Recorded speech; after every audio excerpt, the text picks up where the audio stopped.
L'actualité locale et régionale en continu. Grand Lille TV, toute info.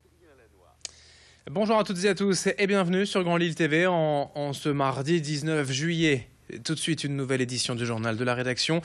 Toute l'actualité du Grand Lille en images en 7 minutes. C'est le journal préparé ce matin par nos équipes avec les prévisions météo tout d'abord et encore un temps chaud et ensoleillé. Aujourd'hui, le ciel bleu, le soleil domine facilement ce début de semaine. Les températures sont largement au-dessus des normales de saison avec les températures élevées aujourd'hui. 32 degrés de prévu cet après-midi à Lille et ce sera même encore plus chaud demain.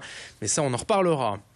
La première information en images de cette édition, un retour sur l'hommage des Lillois aux victimes de l'attentat de Nice hier midi. Des centaines de personnes et de responsables politiques et institutionnels étaient rassemblés place de la République à Lille pour un hommage de quelques minutes. Le préfet et les élus de la ville de Lille, de la métropole européenne, du département, de la région étaient présents ainsi que des centaines d'anonymes venus simplement témoigner leur émotion et leur soutien aux victimes. Encore une fois, la France a donc été touchée par la violence terroriste. Vendredi, au lendemain de l'attentat, le préfet Michel Lalande avait annoncé le renforcement de la présence militaire aux frontières et tout au long des plages du littoral dans la région. Le préfet qui affirme vouloir aller au-delà de l'état d'urgence qui a donc été prolongé de 3 mois. À Lille, directement, la question du maintien ou non de la braderie s'est tout de suite posée. L'événement, je vous le rappelle, attire chaque année près de 2 millions de visiteurs durant un seul week-end à Lille et la sécurité est à chaque fois un enjeu primordial. Des mesures de sécurité exceptionnelles devraient être prises avec des renforts de police supplémentaires, mais pour l'instant, la ville de Lille n'évoque pas l'annulation de cette braderie 2016. Autre info en image dans ce journal, la toute première école Montessori lilloise ouvrira ses portes à la rentrée prochaine en septembre. Située rue Réaumur dans le quartier de Saint-Maurice-Pelvoisin, cette maison des enfants accueillera des élèves de maternelle entre 3 et 6 ans. L'enseignement sera bilingue, français-anglais, ciblé sur l'importance de la nature grâce au petit jardin de l'école et l'éveil corporel avec notamment des cours de yoga. Cette méthode Montessori date de plus de 100 ans et a aujourd'hui le vent en poupe.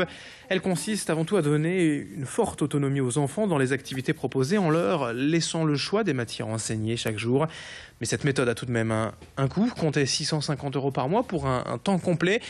Présentation avec la directrice au micro de Clotilde Leguévac. J'ai vécu à Londres. Donc, il y a déjà un certain nombre d'années et où j'ai enseigné le français et la danse à des tout petits dans des écoles Montessori. Et ces écoles Montessori étaient dans des maisons.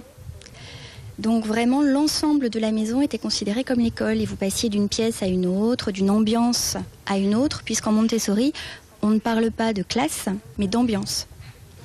Et j'ai eu cette envie de recréer cela, puisqu'après quelques recherches sur Internet notamment, je me suis rendu compte qu'il n'y avait rien sur la métropole.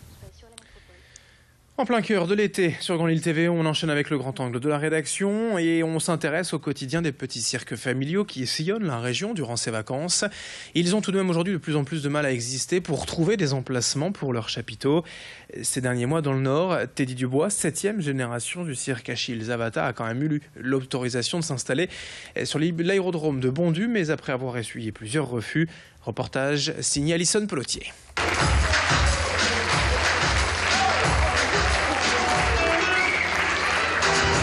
Ah, nous, c'est comme Obélix, on est né dedans. La potion magique, on l'a dans nous. Je mourirai dans le cirque.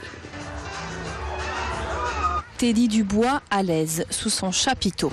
Le cirque, c'est son dada, son chez lui, son quotidien. Sa famille, nombreuse comme tous les petits cirques familiaux, vit de magie, de paillettes, de musique, d'acrobatie et d'adrénaline. Mais depuis quelques années, la réalité les a rattrapés. À la fin de chaque spectacle, ils se demandent quelle mairie voudra bien les accueillir. Elles sont de plus en plus réticentes à leur accorder un emplacement dans leur commune. Marcq-en-Barreuil, La Madeleine, à Luin, vous avez Fachtemesnil, vous avez l'Équin. Toutes ces communes, ils refusent les cirques depuis au moins 20 ou 25 ans qu'il n'y a pas eu de cirque chez eux. Vous avez des communes qui ont des préfets et ils ne veulent même pas nous recevoir. Quand vous dites le mot cirque, vous rentrez dans une mairie, c'est tout juste si vous ne mettez pas à la porte. Les raisons évoquées par les communes réfractaires, des problèmes de sécurité, d'insalubrité, de branchement et d'assainissement. Ici, la demande des circassiens a abouti. Le cirque Zavata a pu installer ses caravanes pendant 2 semaines à l'aérodrome de Bondu. En fait, il ne faut pas avoir peur et se mettre dans sa coquille.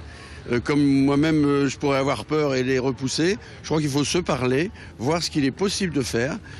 Toujours améliorer la qualité pas tant du spectacle, mais effectivement toutes ces questions de sécurité et de respect du bien public. Et à partir de ce moment-là, le cirque aura sa place. Pour ça, il faut se parler. Il faut se parler. Se parler pour que le cirque continue à faire rêver les enfants. C'est aussi la volonté des spectateurs.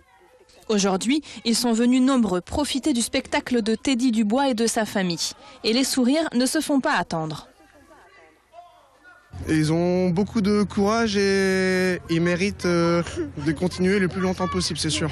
Je pense que déjà pour eux, c'est pas facile. Déjà de survivre, ça représente beaucoup de moyens. Tout ça, c'est tout un ensemble de personnes qui se déplacent et qui font plaisir à toutes les populations, enfants jusqu'aux grands-parents. Moi, je trouve que c'est rigolo, le cirque. Sur les 450 cirques familiaux en France, 300 ont signé une charte de bonne conduite pour rassurer les élus. Les circassiens ont rendez-vous demain au gouvernement avant d'être reçus à l'Assemblée nationale. Ils attendent des réponses concrètes de la part de l'État. Et puis, quelques images de Tourcoing-Plage pour terminer en beauté avec ce temps chaud et ensoleillé ces jours-ci. Voilà l'occasion idéale d'aller profiter des animations estivales du parc Clémenceau. Des activités ludiques et sportives pour tous les âges, pour toute la famille. L'occasion de prendre l'air quand on ne part pas en vacances. Dans le même genre, il y a aussi l'île Plage et l'Ambersart pour goûter aux joies de l'été.